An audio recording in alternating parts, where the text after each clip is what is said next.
Assalomu alaykum aziz kuzatuvchilarim, kanalimga xush kelibsizlar. Bugun sizlarga judayam mazali hamda tezda tayyor bo'ladigan nonlarni qilishni o'rgataman. Bismillahirrohmanirrohim deb ishimizni boshlaymiz. Birinchi bo'lib idishimizga 5 stakan unni elab solib oldim. Unimizga bitta choy qoshiqda tuz, bitta choy qoshiqda draja qo'shib olamiz. Keyin iliq holatda bo'lgan yarim stakan sut, 1 stakan suv qo'shib turib yaxshilab aralashtirib xamir qorib olishimiz kerak. Agar uyingizda sut bo'lmasa, suvni o'zidan ham qilsanglar bo'ladi. Xamirini o'xshab chiqadi, mazali bo'lib. Qo'limiz bilan yaxshilab mushlab xamir holatiga keltirib olamiz. Mana xamirimiz tayyor bo'lib qoldi. Endi bu xamirimizga 4 osh qoshiqda o'simlik yog'i solib turib, yaxshilab mushlab xamirga singdirib olishimiz kerak. O'simlik yog'ini stolga tushirib yaxshilab mushlasanglar, xamiringiz yana ham chiroyli ko'rinishga keladi. 2-3 minut mobaynida yaxshilab mushlab xamirga ishlov beringlar. Mana xamirimiz tayyor bo'ldi. O'rtacha qattimlikda bo'ladi. Unaqa yumshoq ham bo'lmaydi, qattim ham bo'lmaydi. O'rtacha bo'lishi kerak xamir. 2-3 minut tindirganimizdan keyin xamirimizni o'rtadan teng bo'lagi bo'lib olamiz. Ikkita zuvala qilib olishimiz kerak. Yana xamirimizga ozgina ishlov beramiz. Xamir tinganiga mana ko'ryapsizlar, yana ham chiroyli holatga keladi.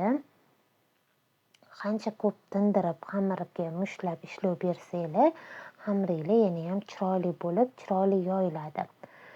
Birpas tindirib qo'yib xamirlarni, keyin yana ketma-ket qo'limizda ochib, juva yordamida ochib, katta qilib ochib yoyib olishimiz kerak. Birinchi juva bilan ozgina kattalashtirib olamiz. O'zimizga udobniy bo'ladi yoyishimiz.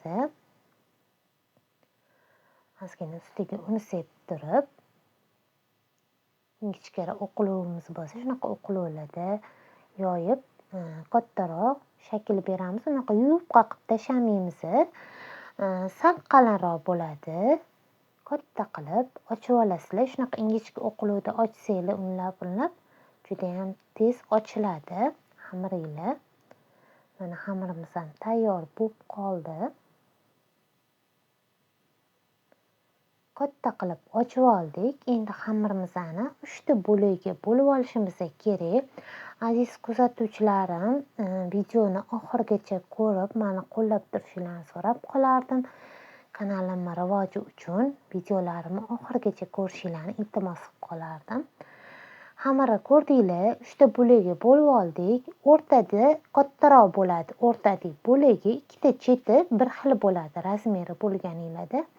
O'rtasini olib turib, ikkita chetidagi xamirga eritib qo'ygan 200 gram margarinimizni hamma yog'iga yaxshilab surib chiqishingiz kerak.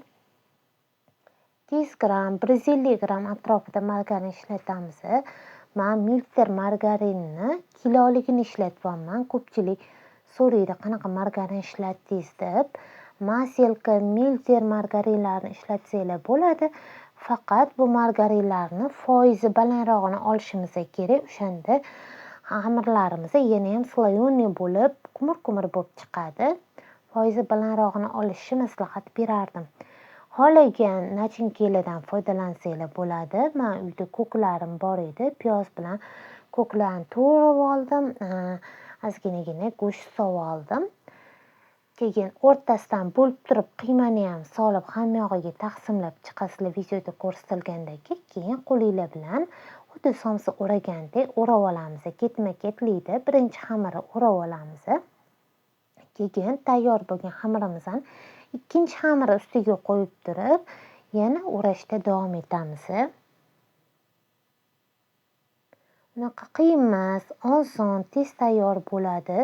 Unaqa vaqtlarni ko'p olmaydi. Mana xamirimiz tayyor bo'ldi.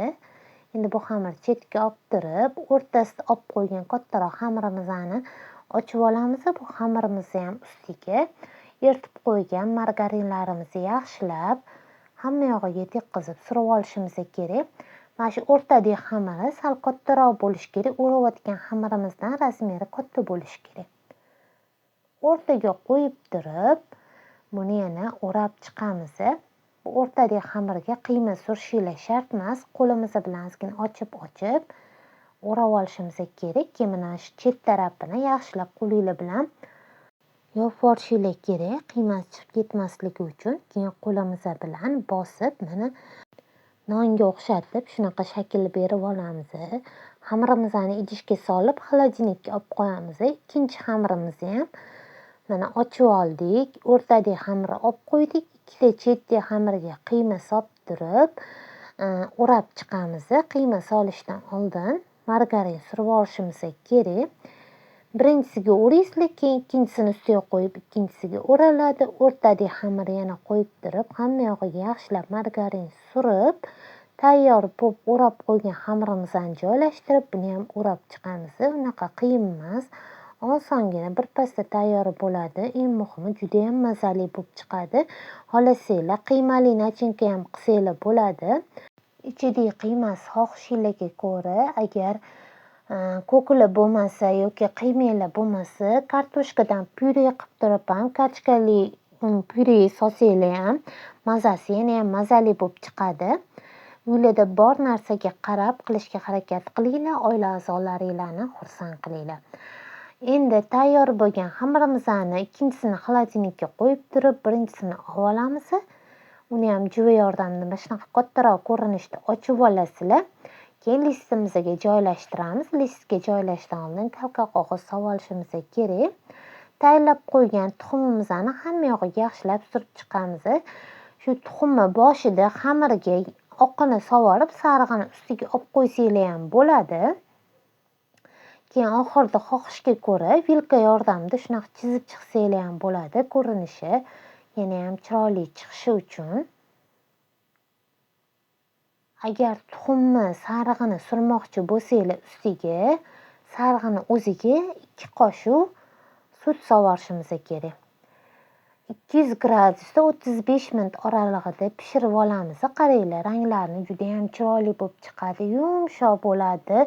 Qo'linglar bilan teshinglar bilan burdalanib ketadi. O'zi xamirlari yumshoq, yeyishli, yosh katta insonlarga ham juda ham yoqadi. Albatta tayyorlab beringlar, oila a'zolaringlarga xursand qilinglar. Hozir men sizlarga kesib, ichlarini ham ko'rsataman. Ichlari ham qavat-qavat bo'lib, juda ham mazali bo'lib chiqadi. Piyozlar solib tayyorlasanglar yana ham yumshoq bo'ladi. Ichlarini qaranglar, qavat-qavat bo'lgan. Rosa mazali, albatta tayyorlab beringlar oila a'zolaringlarga, farzandlaringlarga. Duoligini olinglar. Sog' salomat bo'linglar. Yaqinlaringlar uchun o'zinglarni asranglar.